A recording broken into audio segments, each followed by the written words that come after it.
Right now, beneath a single overturned flower pot in your garden, there's a cluster of translucent spheres no larger than the head of a pin. 40 of them, sometimes 80, sometimes 500. They look like dewdrops. They look like dewdrops. They look like fertilizer beads. They look like nothing at all. They are not nothing. Inside each pearl, a nervous system is forming. A heart. A radula. A radula, a ribbon of thousands of microscopic teeth. A creature older than the dinosaurs is assembling itself in a sphere of jelly the size of a poppy seed.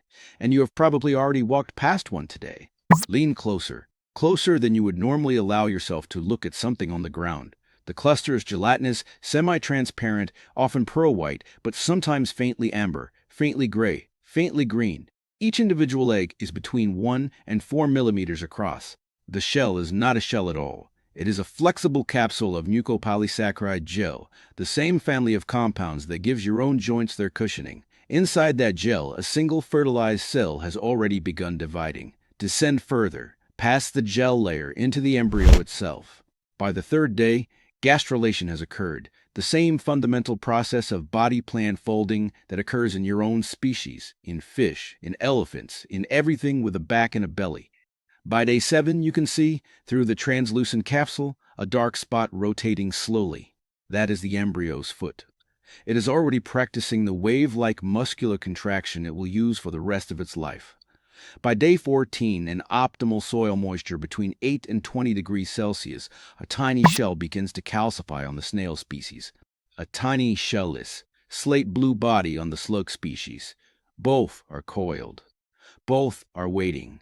And both are doing something almost no creature on Earth can do. Pull back now, not to the pot, not to the garden, to the planet. Across every temperate land mass on Earth, in this exact moment, an estimated 40 trillion gastropod eggs are incubating in soil. 40 trillion. That number is not a metaphor. It is an extrapolation from soil density studies conducted by agricultural entomologists across Europe, North America, and East Asia, where slug and snail egg counts routinely reach 200 to 400 eggs per square meter in cultivated land. What looks like a small forgotten cluster under your flower pot is, in fact, one node in a planetary reproductive event happening continuously, in waves, in every garden, every forest floor, every damp crack in every sidewalk in the temperate world. The small thing is doing a large thing, and the large thing has been doing it, uninterrupted for roughly 500 million years. Here is what ignoring the small has cost us. A single mature gray-field slug, Dinosaurs reticulatum, the species most likely to be hatching under your pot right now, can lay between 300 and 500 eggs in a single breeding season, distributed across multiple clutches. In a wet year, 2 generations overlap. Agricultural economists at agencies like the UK's Agriculture and Horticulture Development Board estimate slug damage to European cereal crops alone at over €100 million annually. In wet years, that figure doubles. One missed cluster of pearls under one flower pot in a backyard vegetable bed can mean 500 adult slugs grazing your hostas, your lettuces, your strawberries by midsummer. But the cost of ignorance cuts both ways. Because those same slugs and snails are, in undisturbed ecosystems, among the most important decomposers of fungal matter, fallen leaves, and animal waste on the planet. They are the primary diet of hedgehogs, song thrushes, slow worms, ground beetles, and dozens of beneficial soil predators. Removing them entirely is as ecologically violent as introducing them in the wrong place. The pearls under your pot are, simultaneously, an agricultural threat and an ecological keystone, and almost nobody who lifts that pot is taught to see either. Layer 1. The cellular scale. Inside each egg, the embryo is developing a structure called the statocyst, a tiny fluid-filled sphere containing a single mineral grain, the statolith. The grain rolls inside the sphere as the embryo moves, brushing against sensory hairs. This is how the unborn slug learns which way is up. You have a version of this organ in your inner ear. The unborn creature in the pearl beneath your pot is already using the same physical principle that lets you stand upright. Layer 2. The individual creature. When the egg hatches, usually between 2 and 4 weeks after laying, depending on temperature, the newborn slug or snail emerges already capable of locating food by scent. Its first meal is often the empty egg capsule it just left, recycling the nutrients its mother invested. Within hours, it can travel up to a meter. Within days, it can locate the plant species its genetic memory has tuned it to prefer. No one taught it. No one led it. The information was written into the pearl. Layer 3. The colony. Gastropods do not form colonies in the way ants or bees do, but their egg clutches are not random. Female slugs select laying sites based on humidity, temperature stability, predator exclusion, and proximity to food. A flowerpot, with its dark underside, its trapped moisture, its insulated soil contact, is, from a slug mother's perspective, a 5-star maternity ward. She is not invading your garden. She is making a careful, evolved decision based on cues her lineage has refined for hundreds of millions of years. Layer 4. The ecosystem. Each hatched gastropod will, over its life, consume and process between 100 to 2,000 grams of plant and fungal matter, depending on species and longevity. That matter is excreted as nutrient-rich pellets that feed soil bacteria, which feed nematodes, which feed the roots of the very plants the slugs occasionally chew. The pearl under your pot is the first link in a nutrient cycle that your tomatoes will, indirectly, drink from. Layer 5. The continent.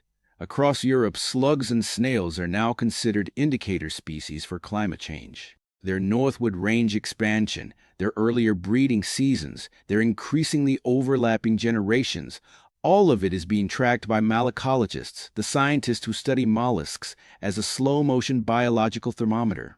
The pearl under your pot is, in a quiet way, a data point in the largest climate study in human history. Layer 6. Geological time. Gastropods, as a class, appeared in the fossil record approximately 540 million years ago during the Cambrian.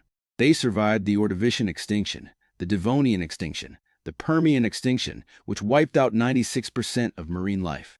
They survived the asteroid that ended the dinosaurs. They are still here. The reproductive strategy you are looking at, small, gelatinous, hidden, abundant, is one of the most successful biological strategies ever attempted on this planet. Your reaction to it is 40,000 years old. The strategy itself is 500 million. Layer 7, the cosmic. Astrobiologists studying the possibility of life on Europa, on Enceladus, on any icy moon with a subsurface ocean, have written papers on what early multicellular life might look like in such an environment. The leading models almost universally describe something small, soft-bodied, gelatinous, slow, and reproducing in clutches of translucent eggs in protected substrate. In other words, if we ever find life on another world, the first thing we recognize may look astonishingly like what is under your flower pot tonight. Pause here. If you are feeling right now a kind of dizziness, a sense that the proportions of your day have quietly shifted, that the thing you would have flicked away with a trowel an hour ago is suddenly difficult to flick away, that feeling has a name. Philosophers of science call it scale vertigo. It is the moment when the smallness of a thing collides with the largeness of what it participates in, and the mind briefly loses its footing. That feeling is not a malfunction. It is the most honest cognitive event you will have today. We are taught, almost from birth, that importance scales with size. The mountain matters more than the pebble. The whale matters more than the krill. The flood matters more than the dewdrop. And almost every time we are wrong. The krill feed the whale. The pebble becomes the mountain. The dewdrop, multiplied across a continent, is the river. The pearl under your pot is a dewdrop in a river you cannot see. Come back now, to your own body, to your own hand, to the flower pot in your own garden, which may not even be a flower pot. It may be a paving stone, an overturned bucket, a forgotten plank, a clay saucer left out last autumn. Tonight or tomorrow morning, when the dew is still on the leaves, go outside, lift one thing, just one. And before you decide what to do with what you find, look at it for 30 seconds. Notice the way the pearls catch the light. Notice that some are clearer than others. Those are the youngest. Notice the ones turning faintly gray. Those are days away from hatching. Notice that they are not arranged randomly. The mother chose this spot. Then make your decision. Move them, if you must. Relocate them to a compost heap, to a hedge, to a corner of the yard where their work can continue without consuming your lettuces. Or leave them, if you can spare the leaves. Both are valid answers. Indifference is the only one that isn't. Because the small thing under the pot is not a pest. And it is not a miracle. It is something stranger than either. It is a 500 million-year-old strategy, written in jelly, executing itself in your garden tonight, whether you notice or not. Today, find one thing smaller than your thumb. Look at it for 30 seconds, then come back and tell me what you saw. Next time we go the other direction. We zoom out, and what you'll see floating above your roof tonight has been doing something for 4 billion years that nobody told you about.